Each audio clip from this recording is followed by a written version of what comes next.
உலகத்தின் மக்கள் அனைவருக்கும் இனிமையான வணக்கம். நான் கார்த்திக் பேசிகிட்டு இருக்கேன். இப்போ நம்ம பார்க்க போகிற அதிகாரம் எனக்கு ரொம்ப ரொம்ப பிடிச்ச அதிகாரம். பொதுவாக எனக்கு பர்சனலாகவே ரொம்ப பிடிச்ச அதிகாரம். அதிகாரத்தோட பேர் என்னென்னு பார்த்தோன்னா, பொருட்பாலில் இடம்பெற்றிருக்கக்கூடிய அவை அஞ்சாமை. அவை அஞ்சாமை என்றால் என்ன? அவையில் அஞ்சாமை இருக்கணும். ஒரு அவையில் எப்படி இருக்கணும்னு திருவள்ளுவர் ஒரு 10 திருக்குறளை விட்டுருக்காரு. சரிங்களா? ரொம்ப ரொம்ப இன்ட்ரெஸ்டிங்காக இருக்கும், ரொம்ப ஃபன்னாக இருக்கும், ஜாலியாக படிக்கலாம். ஏன்னா இது நம்ம இப்போ இருக்கக்கூடிய சுச்சுவேஷனில் எப்படி ஒருத்தர் எல்லாரும் இருக்கிற இடத்துல எப்படி பேசணும், எல்லாரும் இருக்கிற இடத்துல நமக்கு இருக்கக்கூடிய முன்னாடி இருக்கக்கூடிய நபர்களை பொறுத்து தான் நம்ம பேசணும் அப்படின்னு சொல்ல வராரு. வாங்க ஒன்று ஒன்றா பார்ப்போம், அப்போ தான் இன்ட்ரெஸ்டிங்காக இருக்கும். ஃபஸ்ட்டு, வகையறிந்து வல்லவை வாய் சோறார். வகையறிந்துனா அந்த இடத்துல அறிஞ்சு, வகையறிந்து வல்லவை, வல்லவரின்னா நல்லறிவர்கள், வலிமை படைத்தவர்கள். ஸோ வகையறிந்து வல்லவை வாய் சோறார் சொல்லின் தொகையறிந்து தூய்மையவர். அப்படின்னா என்ன அர்த்தம் அப்படின்னா, வல்லமைனா கல்விமான்கள் பெற்றவர்கள். இந்த இடத்துல அதாவது ஒரு அவையில் கல்விமான்கள் அதிகமாக இருக்கக்கூடிய இடத்துல நம்ம வாயை மூடிக்கிட்டு இருக்கணுங்கிறாரு. ஸோ அதான் வாய் சொறார், வாய் பேச மாட்டார். ஏன் பேச மாட்டான்? நமக்கு முன்னாடி கல்வி அறிவுமான் பெற்றவர்கள் அதிகம் இருக்கிறாங்க. அப்போதைக்கு வாயை விட்டுட்டு நம்ம வாயில் புண்ணு சேர்க்கறத விட அமைதியாக இருக்கிறது தான் சிறப்பு.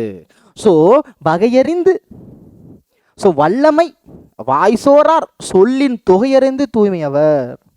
அதோட சொல்லோட அமைதியாக இருக்கிறதே மிக மிக மிகச்சிறந்த பண்பு. சொற்களின் தொகையறிந்து தூய அறிவாளர் என்ன பண்ணுவார்? அதான் அந்த இடத்துல தொகையறிந்து. ஏன்னா அந்த சொல்லோட தூய்மை அறிந்தவர். வாய் விடக்கூடாதுன்னு சொல்லுவாங்க இல்லையா? பொது இடத்துல வாய் விட்டு பேசக்கூடாது. வாய் அரசியல் பேசுகிறேன்னு சொல்லிட்டு டீ கடையில் எதோ பேசுறது. ஸோ ஒவ்வொரு இடத்தில் இருக்கும் பொழுது அந்த இடத்திற்கேற்ப நம்ம வாயோட சொற்களுடைய சிறப்பை பெருமையை தெரிஞ்சு பண்ணணுங்கிறார். அதான் அந்த சொல்லின் தொகையறிந்து தூய்மையவர். அந்த சொல்லோட தூய்மை அறிந்தவர் என்ன பண்ண மாட்டார்? வாய விட மாட்டார். அப்ப சொற்களை தொகையறிந்து தூய அறிவாளர்கள் அவையின் தன்மையை அறிந்து வலிமையர்கள் அவையிலேயே வாய் சோர்ந்து எதனையும் பேச மாட்டார். வாய் சோர்ந்து பேச மாட்டார். பேச மாட்டாருங்கிறது வாய் சோர்ந்து வாயை விடுறது, அது பண்ண மாட்டாங்கிறாங்க. ரெண்டுக்கு வித்தியாசம் இருக்கு. அவையில பேசக்கூடாதுன்னு அவர் சொல்லலை, லூஸ் டாக் விடக்கூடாதுங்கிறாரு. அதைத்தான் அவர் சொல்ல வர்றாரு. அப்ப வல்லவைனா கல்விமான்கள் நிறைந்த சபை, தூய்மையவர்னா குற்றமற்றவர். குற்றமற்றவர் அந்த செயல்களை செய்ய மாட்டார். அதே நேரத்தில் இன்னொரு திருக்குறளை சூப்பராக சொல்வார், நீ படித்து பேசவே இல்லைன்னா நீ படிக்கிறதே வேஸ்ட்டுருவார். அப்போ அவையில் பேச வேண்டிய இடத்துல பேசியே ஆக வேண்டுங்கிறார். ஸோ கற்றாருள் கற்றார், கற்றாருள் கற்றார் எனப்படுபவர் கற்றார் முன் கட்ட சில சொல்லுவார். அதாவது கற்றவருள் கற்றவர் என்று புகழப்படுகின்றவர். ஸோ கற்றாருள் கற்றார் எனப்படுபவர், கற்றவர் அவையை முழு தாம் கற்றதை அவர்கள் ஏற்றுக்கொள்ளுமாறு எடுத்து சொல்லக்கூடியவர்கள். ஒரு சிலர் பேர் பேசுறது கரெக்டாக இருக்கும், ஆனால் பேசும் விதம் தப்பாக இருக்கும். அவன் சொல்கிற கண்டென்ட் கரெக்டாக இருக்கும், ஆனால் அவன் பேசக்கூடிய செயல்பாடுகள், பேசுகிற ஸ்லாங்கு, இல்லை ஸ்லாங்குன்னு சொல்லக்கூடாது, அவன் மற்றவர்களை ஏற்றுக்கிற மாதிரி சொல்ல முடியாது. முதல்ல ஒரு அறிவானவன் மற்றவர்களை ஏற்றுக்கொள்கிற மாதிரி அவையில் பேசணுங்கிறார். அதுதான் உண்மையான எனது கற்றாருள் கற்றார். உண்மையிலே கற்றவர்களுள் கற்றவர் யாருன்னா, எல்லாரும் ஏற்றுக்கொள்ளக்கூடிய கருத்து முன்வைக்கணும் அந்த அவையில். அதான் கற்றாருள் கற்றார் எனப்படுவர் கற்றார் முன் கற்ற சில சொல்லுவார், சில சொல்லுவார் அப்படிங்கிறதுக்கு இதுதான் அர்த்தம். சொல்றது புரியுதா? அப்புறம் அடுத்த திருக்குறள், பகையகத்து, பகையகத்து சாவார் எளியர். எளியர்னா நிறையா பேர், எங்க பகையால் செத்தவங்க நிறையா பேர். இந்த இடத்துல பகையத்து சாவார்ங்கிறது போர்க்களத்தில் வீரர்கள் சாவார்த சொல்றாரு. சரிங்களா? பகையகத்து சாவார் எளியர் அரியர் அவையகத்து அஞ்சாதவர். அதாவது போர்க்களத்தில் செத்தவன் நிறைய பேர், ஆனால் அவையில் இருக்கு பார்த்தீங்களா, அஞ்சாதவர் சில பேர் தாங்கிறார். அதான் அவையகத்து அஞ்சாதவர் அரியர் கொஞ்சம் பேர் தான், அவையில் அஞ்சாதவர் கொஞ்சம் பேர் தான். அவையில் அஞ்சாதவர் ஒரு சிலர் தான், ஆனால் போரில் செத்தவன் நிறையா பேர். அதான் பகையகத்து சாவார் எளியர் அரியர் அவையகத்து அஞ்சாதவர். அப்போ போர்களத்தின் நடுவே அஞ்சாமல் சென்று சாவை ஏற்பவர்கள் பலர், ஆனால் கற்றோர் அவையில் சென்று பேசக்கூடிய அஞ்சாமை உடையவர்கள் மிக சிலரே. புரியுதா? சொல்ற பாயிண்ட் புரியுதா? எஸ். கற்றார் முன் கற்ற சில சொல்லி, கற்றார் முன் கற்ற சில சொல்லி தாம் கற்ற மிக்காருள் மிக்க கொலல். இது ரொம்ப ரொம்ப முக்கியமான திருக்குறள். இந்த லைன் ரொம்ப முக்கியம். மிக்காருள் மிக்க கொளல். தான் கற்றவர்களை கற்றோருக்கு மனம் கொள்ளும்படியாக சொல்லி தம்மிலும் மிகுதியாக கற்றவர்களிடந்து தாமும் எஞ்சிய மிகுதியை கேட்டுக்கொள்ளல் வேண்டும். பேசணும், கேட்கணும், ரெண்டும் இருக்கணுங்கிறாரு. நீ உன்னோட அறிவை மற்றவங்களுக்கு சொல்லணும். உனக்கு அறிவு யார் மற்றவங்கள்ட்ட அதிகமாக இருக்கோ அவங்கள்ட்ட கேட்டு தெரிஞ்சுக்கணும். டூவே கம்யூனிகேஷன் இருக்கணுங்கிறார். நான் மட்டும்தான் தெரிஞ்சவன், நான் சொல்கிறத மட்டும்தான் நீ கேட்கணும்னு நினைக்கக்கூடாதுங்கிறார். சொல்கிற பாயிண்ட் புரியுதா? தான் கற்றவர்களுக்கு மனம் கொள்ளும்படி சொல்லி தம்மில் மிகுதியாக கற்றவர்களிடமிருந்து தாமும் கேட்டு பெற்றுக்கொள்ள வேண்டும். இப்போ திருக்குறளை பாருங்க, நல்லா புரியும். கற்றார் முன் கற்ற சில சொல்லி தாம் கற்ற மிக்காருள் மிக்க கொளல் பெற்றுக்கொள்ள வேண்டும். புரியுதா பாயிண்ட்டு? எஸ். ஆற்றின் அளவறிந்து கற்க அவையஞ்சா மாற்றாங் கொடுத்தற் பொருட்டு. ரொம்ப முக்கியம், மாற்றங் கொடுத்தற் பொருட்டு. அதாவது அவையினருக்கு அஞ்சாமல் அங்கே எழும் கேள்விகளுக்கு விடை சொல்லும் பொருட்டு அதற்கு வேண்டிய நூல்களையும் பொருள் நயம் அறிந்து கற்றுக்கொள்ளல் வேண்டும்.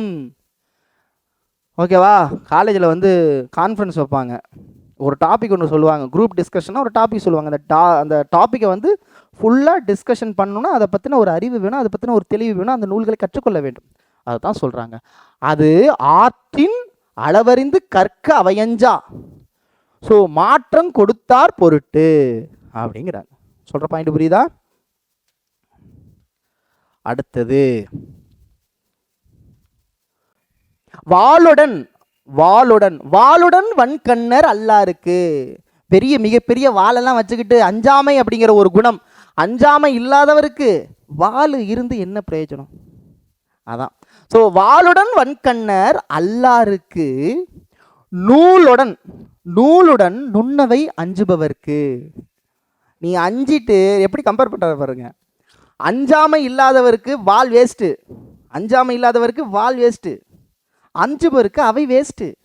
அவைனா அவை பேசுகிற அவை வேஸ்ட்டு. நான் அஞ்சிக்கிட்டே இருப்பேன், ஐயோ என்ன சொல்லிடுவாங்களோ, ஏதாவது பேசிடுவாங்களோ அப்படின்னு அதை சொல்கிறாங்க. வாளுடன் வன்கண்ணர் அல்லாருக்கு நூலுடன் நுண்ணவை அஞ்சுபவர்க்கு. அப்போ அஞ்சாமை இல்லாதவருக்கு அவர் ஏந்திய வாளினால் என்ன பயன்? அஞ்சாமை இல்லாதவருக்கு. இங்கே நுட்பமான அறிவுடையவர் அவையிலே பேச அஞ்சுபவருக்கு நூலறிவாலும் என்ன பயன்? நீ நல்லா படிச்சிருந்தாலும் என்ன பயன்? நீ அஞ்சிக்கிட்டே இருந்தீங்கன்னா உட்காந்துக்கிட்டே இருக்க வேண்டியதான். அதான் சொல்கிறாரு, நீ படித்து வேஸ்ட்டுங்கிறார்.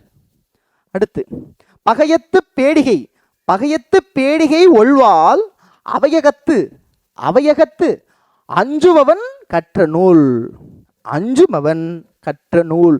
பகைவர் நடுவே புகுந்து பேடியின் கையிலேயுள்ள கூர்மையான வாள் பயன்படாததை போல. வாள் இருக்கு, 23ஆம் புலிகேசி படம் தான்.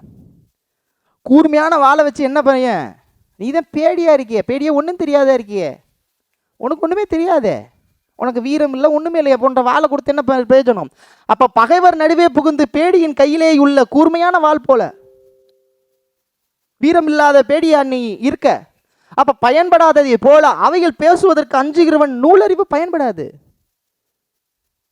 வாள் சுத்த தெரியாத உனக்கு எதுக்குடா வாள்? எல்லாம் கற்றுக்கிட்டு பேச தெரியாத உனக்கு எதுக்குடா படிப்பு அப்படிங்கிறார். புரியுதா? அதான் பகையத்து பேடிகை ஒழ்வால் அவையகத்து அஞ்சும் அவன் கற்ற நூல். அந்த கற்ற நூல் வேஸ்ட்டுங்கிறார். ஓகேவா? அடுத்து பல்லவை கற்றுனா பல நூல்கள் கற்றும் அவை. பல்லவை கற்றும் எல்லாரும் இருக்கக்கூடிய, பல அறிஞர்கள் இருக்கக்கூடிய, பல நூல்களை படித்தவர்கள் இருக்கக்கூடிய அவை. அப்ப பல்லவை கற்றும் பயமில்லாம நல்லவையுள் நல்ல விஷயத்தை நல்லவையுள் நன்கு செல சொல்லாதார். அப்படின்னா என்ன அர்த்தம்னா, நல்லவர்கள் அவையிலேயே அவர்கள் ஏற்றுக்கொள்ளும்படி நல்ல பொருள்களை பற்றி பேச தெரியாதவர்கள் பல வகையான நூல்களை கற்றானாலும் பயன் இல்லாதவரே. கிட்டத்தட்ட அதே கான்செப்ட் தான். எல்லாரும் நல்லவர்கள்னா பல நூல்கள் கற்றறிந்த அவையிலேயே அனைவருக்கும் பொருந்தும் நல்ல ஒரு கருத்துக்களை சொல்ல முடியாதவன் வேஸ்ட்டுங்கிறார். அதான் நன்கு செல சொல்லாதவர். அப்ப பல்லவை கற்கும் பயமில்லாத நல்லவையுள் பயமே இருக்கக்கூடாது. ஒருவேளை இருந்துச்சுன்னா அது வேஸ்ட்டு. அதான் பயன் இல்லாததுங்கிறார். அடுத்த திருக்குறள் இதுவும் கிட்டத்தட்ட ஒண்ணுதான். அறிவில்லாதவனும் நீனும் சமந்தான், அவைக்கு அஞ்சுனா. அதான் சொல்ல வருவார். அறிவுடையனும் அறிவில்லாதவனும் சமந்தான், எப்ப நீ அவைக்கு அஞ்சினா. உளரெனினும் இல்லாரோடு ஒப்பர். அறிவு இல்லாதவரோடு அறிவுடைமை இல்லாதவரோடு ஒப்பர், ஒப்பிடப்படுவர். யாரு? கலன் அஞ்சி, அவைக்கு அஞ்சி, கற்ற சில சொல்லாதார், கற்றதை சொல்ல தெரியாதவன். ஆமா. ஸோ அவைக்கு அச்சமடைந்து தான் கற்றவற்றை அவையினருக்கு ஏற்கும் வண்ணம் சொல்ல முடியாதவர்கள் அறிவுள்ளவரே என்றாலும் அறிவற்றவர்களுக்கே சமமானவர் அப்படின்னு சொல்லி முடிக்கிறார். கிட்டத்தட்ட முடிஞ்சு. ஸோ அவையஞ்சாமையில் கிட்டத்தட்ட நம்ம படித்த படிப்பு, நமக்கு தெரிஞ்ச ஒரு விஷயம், அவையில் எந்த இடத்துல எப்படி பேசணுமோ அப்படி தெரிஞ்சுக்கிட்டு கொடுத்தும் வாங்கியும் 2-வே கம்யூனிகேஷன் இருந்தும் தான் சொல்கிறத மற்றவங்க கேட்குறபடியும் சொல்லியும் அதே நேரத்தில் தான் முன்னாடி பல கற்றவர்கள் இருந்தால் அவர்கள் சொல்கிறத கேட்டு கொஞ்சம் லூஸ் டாக் விடாமல் இருக்கிறது தான் அவையஞ்சாமைன்னு 19 அழகாக ஒரு 10 திருக்குறளை கொடுத்துட்டார். அடுத்த திருக்குறளில் என்ன அப்படிங்கிற மாதிரி அடுத்த வீடியோவில் பார்க்கலாம். மீண்டும் சந்திக்கிறவங்களுக்கு விடைபெறுவது நான் சகோதரன் கார்த்திக். நன்றி, வணக்கம்.